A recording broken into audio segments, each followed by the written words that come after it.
Maintenance yard, so this is where workshops are for sort of carpentry and stores for plumbing and electrical and all that sort of stuff happen. And it's also where certain hazardous wastes like waste paints, varnish, thinners, that sort of stuff would be stored. And also waste light bulbs, so fluorescent tubes, complex fluorescent lamps, that kind of stuff come back here before they're collected by the recycler. In fact, they're taken away by the supplier, who obviously takes them to his recycler. Also here at the very back there we've got our largest oil tank. That's a 15,000 litre tank which provides the oil for the boilers that heat the tropical house. So that's our biggest single heat load. In the buildings behind us are the cold stores, which is where our animal byproduct waste comes, which is the dead animals that somebody mentioned earlier. So where an animal dies, where our veterinary team haven't been successful, that would come here and go into the freezer for collection by the cremation company that I mentioned earlier. Two types of animal byproduct waste. You've got the dead animals, and then you've also got leftover feed animals. So obviously the carnivores are fed on, sort of joints of beef and that sort of thing, and then some of the smaller carnivores are fed on rabbits, mice, fish, depending on what the size of the animal is. And so anything left over that's uneaten is the category 2, I can't remember, you can look that up.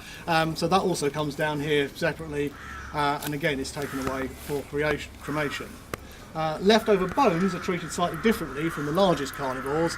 They're taken away by the butcher, and they go with the butcher's waste for rendering.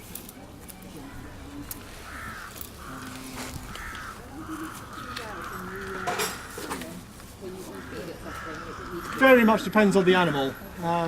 The tigers we're trying whole carcass feeds at the moment, and that will be left out for several days because obviously they won't eat that all at once. Most of the animals, their diets are balanced so that they will eat what they're given when they're given it, and you'll take it away at the end of the day or maybe the next day. But yeah, it does vary depending on the size of the animal.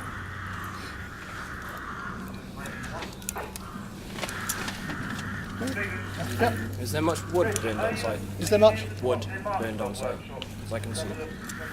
Not a huge amount, no. We have a big composting facility. I was just saying, obviously we've got a lot of sort of tree works going on to make sure the trees are safe, hedge trimmings, that sort of thing. And a lot of young shoots are cut and fed to the animals, who strip all the leaves off and leave you with the sticks. So all of that is chipped up and either mixed in as compost or can be chipped separately as a sort of bark type top dressing type material.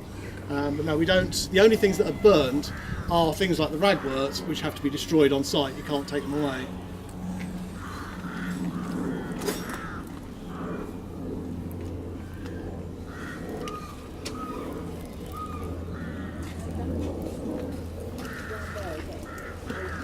These are off-show areas for convalescent animals.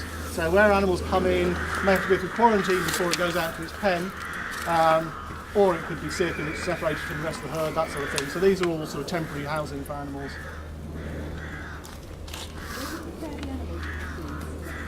Various places around the park depending on the animal. The next stop is where they do the carnivore animal feed.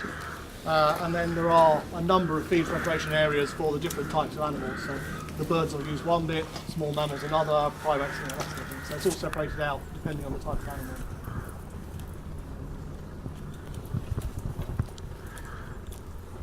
Okay. Right. Now, Simon, this is the bit where we're splitting up. Okay. So if you can take them back out, if you walk up to that gate, it'll open. Yeah. And then come round the outside and stop at the wooden gate just here. Okay. And I will go and open it from the inside. So everybody follow Simon.